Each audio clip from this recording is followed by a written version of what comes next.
Please welcome Representative Julia Letlow to the stage. Wow, what a tremendous honor. It is humbling to be before all of you tonight. And I have to tell you, it's a bit emotional for me. I just left the House floor where we voted to name a post office after my late husband, Luke Letlow, in Rayville, Louisiana tonight. So it's incredibly special to me. And to share that night with all of you, because he was the first true public servant who taught me what public service really looked like. And I'll never forget him coming home one day. We were on the campaign trail. He was running for the seat that I currently hold. And he said, "Honey, I have the best idea. What we're going to do is we're going to hitch up this life-size elephant to the back of the truck. And we're going to drive to all 24 parishes that I'm running in Louisiana. We call them parishes instead of counties.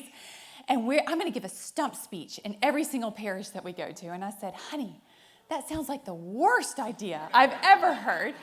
On top of it, I had a 2-year-old and a 6-month-old at the time. And he said, "And the best part is, we're all going to go together." And I said, "Again, that is the worst idea I've ever heard." But I'll tell you this, it was during that trip, we took a whole week and we went to every small town, every rural community, and we sat with the people and we listened to their concerns.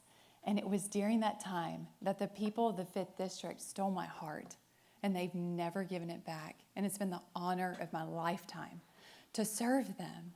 And so when I think about public service, I think about my late husband and what he instilled in me and how important it is. And so when it came time for me to make a very difficult decision, I lost Luke 5 days before he was supposed to be sworn into this seat to COVID. And I think about how I was going to make that difficult decision. And so I leaned on the lessons that had been taught to me through Luke, but I also went back. You're never going to believe this.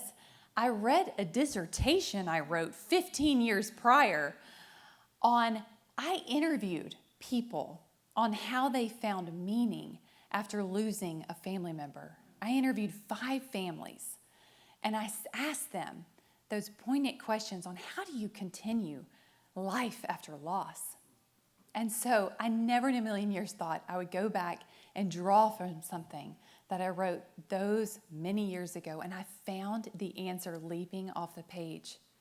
And it said, when you get outside of yourself and you serve other people, that is where you will find healing, and that is where you will find purpose. And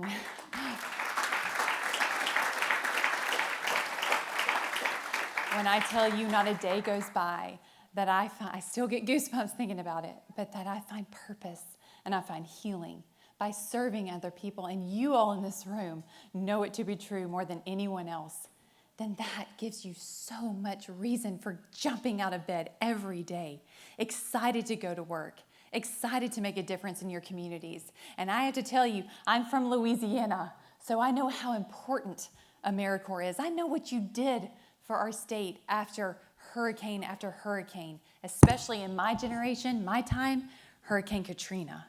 And so I am so grateful for you, for all you do. Thank you for being an example for me and teaching me what it means to get up every day and serve other people. It's truly making a difference in my life. So I owe this all to you. Thank you so much for having me tonight. God bless you all.